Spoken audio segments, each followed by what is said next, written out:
વડગામના મોટી ગીડાસણ ગામના શહીદ જવાનની હત્યાનો મામલો. શહીદ જવાનની હત્યા મામલે પૂર્વ સૈનિક કલ્યાણ સંઘ અને શહીદ જવાનના પરિવાર દ્વારા જિલ્લા કલેક્ટરને આવેદન. ઘટનાને સમય વીત્યા બાદ પણ નિષ્પક્ષ તપાસ અને કાર્યવાહી ન થતાં પાઠવાયું આવેદન. જમ્મુ તાવી બિકાનેર ટ્રેનમાં મુસાફરી દરમિયાન જવાન જીગર ચૌધરીની કોચ એટેન્ડન્ટે કરી હતી હત્યા. ચાકુના ઘા ઝીંકી હત્યા કરતા આ સમગ્ર મામલે તટસ્થ તપાસ કરવા ઉઠી માંગ. આ ઘટનામાં માત્ર એક જ શખ્સ નહીં પરંતુ અન્ય લોકોની પણ સંડોવણી હોવાના આક્ષેપો સાથે તપાસની માંગ. વહેલી તકે તપાસ કરી યોગ્ય કાર્યવાહીની માંગ સાથે પૂર્વ સૈનિક કલ્યાણ સંઘે ઉઠાવી માંગ. તમારા મીડિયાનો ખૂબ ખૂબ મારો આભાર. બરોબર, તમે એમને આ વાંચી આપી, અમારા વતીથી સમય ફાળવ્યો અને મારા છોકરાને સખત ન્યાય મળે અને મારા છોકરાને એમ કે કુખ્યાત ગુના વગર મારી નાખવામાં આવ્યો છે ને અને એનો કોઈ ન્યાય મળતો નથી. 2 મહિના થયા છતાંય તો અમને એવો ન્યાય મળવો જોઈએ અને બીજા પણ ગુનેગાર સંડોવાયેલા એ પણ પકડવા જોઈએ. જય માતાજી, જય હિન્દ. આજે પાલનપુર કલેક્ટર કચેરી ખાતે બધા માજી સૈનિકો અને શહીદના પરિવારજનો બધા એકત્રિત થયા છીએ.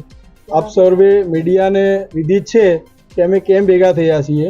અમારા એક સૈનિક જીગરભાઈની જે ટ્રેનની અંદર નિર્મમ હત્યા કરવામાં આવી છે, તો અત્યાર સુધી 2 નવેમ્બરથી લઈ હજુ સુધી એ આરોપી ઉપર હજુ સુધી કોઈ સખ્ત કાર્યવાહી કરવામાં નથી આવી. તો અમારો એક સવાલ છે કે સરકાર અત્યાર સુધી શું કરી રહી છે?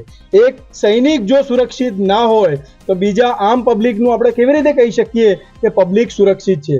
આજે આવા જે હત્યારાઓ છે એ લોકોને એને સમયે પકડી અને 24 કલાકની અંદર ફાંસીએ લટકાવી દેવા જોઈએ.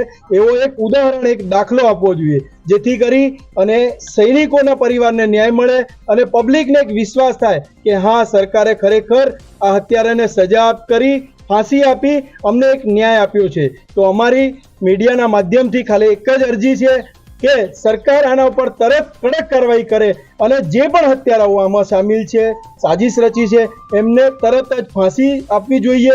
બસ એ જ અમારી માંગ છે. જય હિન્દ, જય ભારત.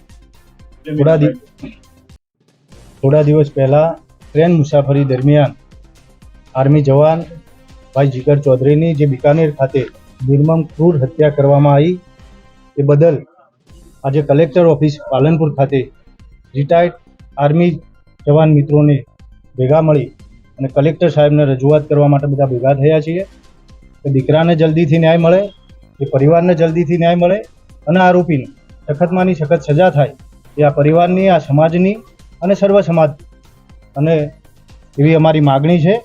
તો જલ્દીમાં જલ્દી ચાર્જશીટ રજૂ થાય અને ગુનેગારને કડકમાંની કડક, સખતમાંની સખત સજા થાય એ જ અમારી માગણી અને લાગણી છે. સરકાર પર અમને ભરોસો છે અને રાજસ્થાન સરકારને પણ આ મીડિયાના માધ્યમથી વિનંતી છે કે દેશના આર્મી જવાન ઉપર આ હુમલો થયો છે એટલે બહુ ગંભીરતાથી આની નોંધ લઈ અને પરિવારને અને દીકરાને ન્યાય મળે એ જ અપેક્ષા સાથે આપ સૌનો આભાર.